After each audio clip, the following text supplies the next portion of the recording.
For the record, my name is Mark Herman, M-A-R-K-H-E-R-M-A-N. I am the constable here at Harris County Constable's Office, Precinct 4. I want to take you back to January the 1st. It's a Monday night, about 7:20 p.m. We have a mother that drives up at a Shell gas station in the 21,500 block of Alding, Westville. She goes in the store to make a quick trip, leaves her vehicle running and unlocked. And as you know, a black male suspect jumps in the vehicle, steals the vehicle. Unbeknownst to the male, there was a 7-month-year-old female child in the vehicle in a car seat. When this occurred, we immediately partnered up with the Harris County Sheriff's Office, DPS. I think HPD was involved, and some of our independent school district police departments, and we mobilized roughly 120 patrol units. We at Precinct 4 pulled resources from our West District, North District, and basically stripped the districts because we wanted to set up about a 40-mile, square mile radius to search for this kid. If you'll remember, on that night, the temperature was in the 20s, and our fear was that the kid was going to be left in the car somewhere and possibly freeze to death. So we mobilized about 120 different law enforcement patrol units from different agencies, and at I guess about 9:35 p.m., approximately 2 hours later, one of our Precinct 4 patrol units around the Alding, Westville, Beltway 8 area went into an alley area behind a duplex, if you will, at which time he spotted this, which I think some of you have. I'm going to just kind of set it over here for right now. This is a photograph of what our deputy saw when he went around the corner. Now, I can tell you the deputy that found this car seat with the 7-month-old baby inside of it, he almost did not go down that alleyway because we were looking in intersections, looking for the cars. But I think the man upstairs, something told him to go down this alleyway. And we found out later when we reviewed video surveillance from that alleyway that the kid was dropped off by the suspect at 7:35. So this 7-month-old child sat here in temperatures of mid-20s for 2 hours. The child did have covers on it, but the deputy said the kid was wide awake when he found her. We began an immediate social media campaign after rescuing the child to try to get the suspect identified. We pushed out still photographs of the suspect, video from the Shell gas station on our Facebook, Twitter. Other agencies pushed it out. A lot of the media outlets pushed it out. And we went until yesterday. We started getting tips in. We got one tip called into our office, to our dispatch, giving us a name of a suspect. We had a tip called in from Crime Stoppers. I think the first tip that came into us only gave us the first name of a suspect and that he was a Nimitz High School student. The tip that came in through Crime Stoppers gave us the full name. And so yesterday around 4 o'clock, 4:15, Precinct 4 was at that school where we knew he was, and we immediately arrested him. He was transported to our Humble facility where he was interviewed. I can tell you the suspect is a 16-year-old black male. We cannot release his name, being a juvenile. He is protected by law. As far as his identity goes, I can tell you he was 100% uncooperative with us. I understand his parent come up to the station and was basically uncooperative also. So bottom line is we ended up, our case is made. We got our guy. He is a 16-year-old black male, was a student at Nimitz High School. I can tell you that the district attorney's office has accepted theft of a motor vehicle and right now child endangerment on this individual. We are beginning now to connect other crimes in the Alding, Westville area where we feel this suspect is going to be good for other crimes. So we hope by the end of the day that we'll be filing more charges on him. I'll open it up for any questions that you may have. Is there a possibility of charging him as an adult, or to get to that point? I just got off the phone before the conference and I asked that question, and that is something that will be up to our district attorney's office. I wish I was working down at the district attorney's office because I know what I would do. But again, that's going to be up to our DA whether they will certify this individual. And in 32 years, you think you've seen it all in this business. But when you have somebody that would take a kid and just set them in an alleyway, I mean, it's just mind-boggling to us. And when you think you've seen it all, you haven't. So, but I personally hope they do certify him as an adult. And because I think the kid needs help, and that may be the only way to get it. What do you mean uncooperative? You said the suspect is uncooperative. He refused to be interviewed. He refused to talk to us. He refused to answer any questions.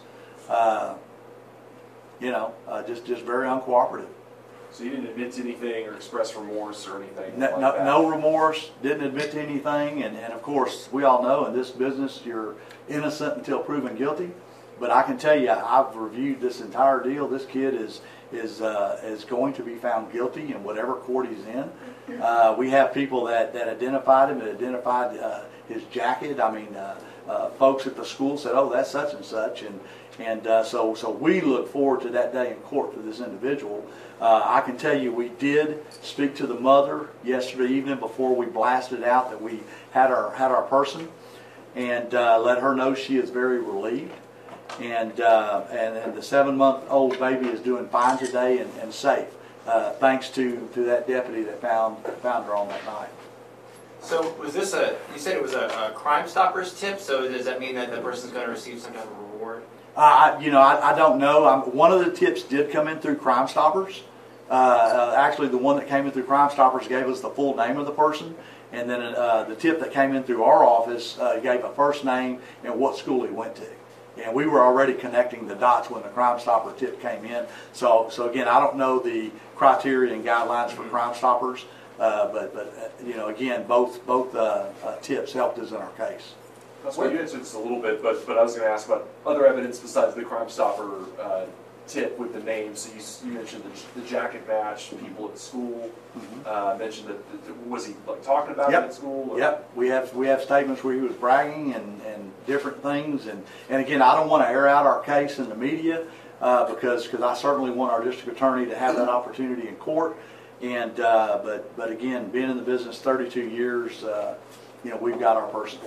Where is he now? Is he in juvenile detention? He is in juvenile custody at this time. And that was the last report that I got this morning. How long will he be Can I held? ask you a question? I'm a little late to the party on this, but you said he was bragging. I know you don't want to divulge a lot of the details.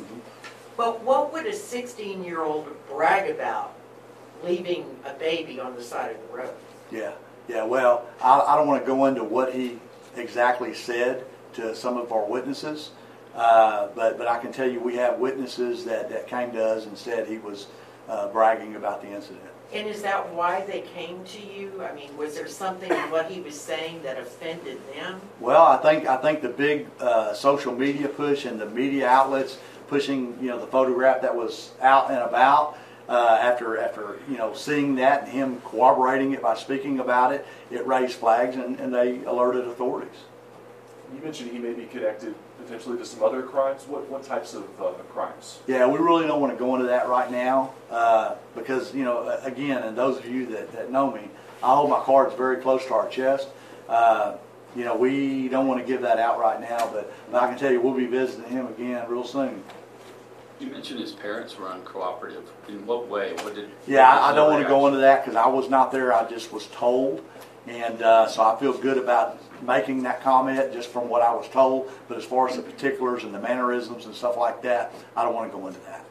Do you know how long he can be held in juvenile detention? I think being a juvenile, the courts can hold him as long as they want to hold him.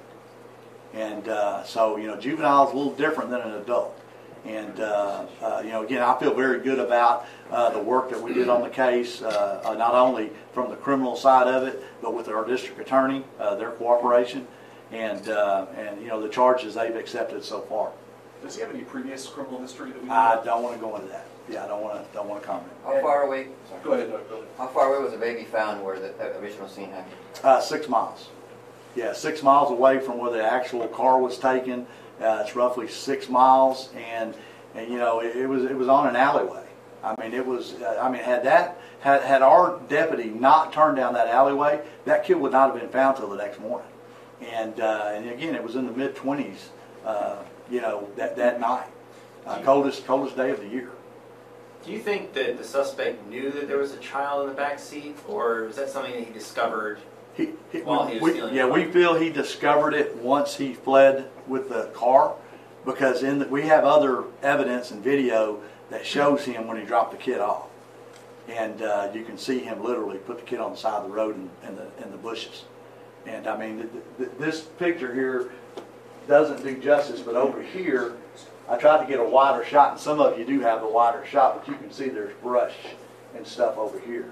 And there's a concrete deal where folks, it basically backs up to their condos, you know, parking driveways. And so folks probably would not have come out till the next morning to even, if they would even see the child in the car seat. Do you feel he was trying to disguise the child over there to basically Don't know. hide it? Yeah, we don't know. Yeah, again, he would not speak with us. He would not collaborate in any way, and you know, so we don't want to assume. But again, as far as the culpability, the elements of the crime, the case we have, we feel good about it, and you know, hopefully we can get this kid on track. How dangerous do you think he might have become? Yeah, I don't want to speculate. Yeah, I don't want to speculate, because you see this through our careers, and see these kids start out doing one thing and then they evolve into something else. And I think each person is different, and you know, it is what it is. So, Was the car ever recovered? car has not been recovered. Yeah, that search continues. Actually, this morning there's a search for the car right now. Where is it centering around? I'm sorry. Where are they searching for it? In that whole area. That same area? Yeah, the Right now. same geographical area. Could you give the exact location where the baby was found? It was right there if you go Alding Westville to the Beltway, you know, south to the Beltway 8. There's a subdivision called Greenbrier Colony, and I don't know, is it on the right or the left? Greenbrier Colony on the left. On the left, and you'll see like a wooded area, and you'll see like a little alleyway, and that's where the kid was found. Have you seen the baby? Have I seen the baby? Uh-huh. I've seen the baby. How's the baby? Baby's doing fine. Tell me your impressions and when you saw her for the first time. Well, my impressions are that we're very, very lucky that this kid's alive. I mean, we're very, very lucky that our command staff had the savvy to do what they did and start that search. You know, I'll be honest, I did not realize it took us 2 hours to find this kid. I thought we found the kid like in 30 minutes that night. It wasn't until the next day in a briefing that I was literally said, no, boss, you know, we know that the kid got dropped off because we had already pulled the video from the duplexes. The kid was dropped off at 7:35. Our patrol guy didn't drive up until 9:35. So my impression is that the good Lord upstairs was looking out for this kid, and sincerely, I believe it was meant to be that our deputy drive down that alleyway and find this kid. You said you had about 120 people in total searching for 120 patrol units total. That's from the sheriff's office, DPS. That DPS had their helicopter up. I mean, we mobilized almost. I mean, some districts we literally left very few patrol folks in them for calls, and thank goodness that nothing happened in those districts. But we knew the priority was to try to find this car and get this baby back. 40 square miles as a search at that point. Right. And they did a very good job, and again, luckily it was successful. So. And to clarify, was he pulled out of class? Yeah, I really don't want to go into that because he is no longer a student at Nimitz. Well, I realize that, but I mean,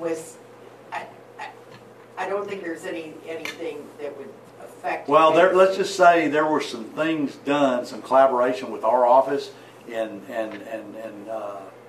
Aldine ISD to get him to that location for a reason, so we could arrest him.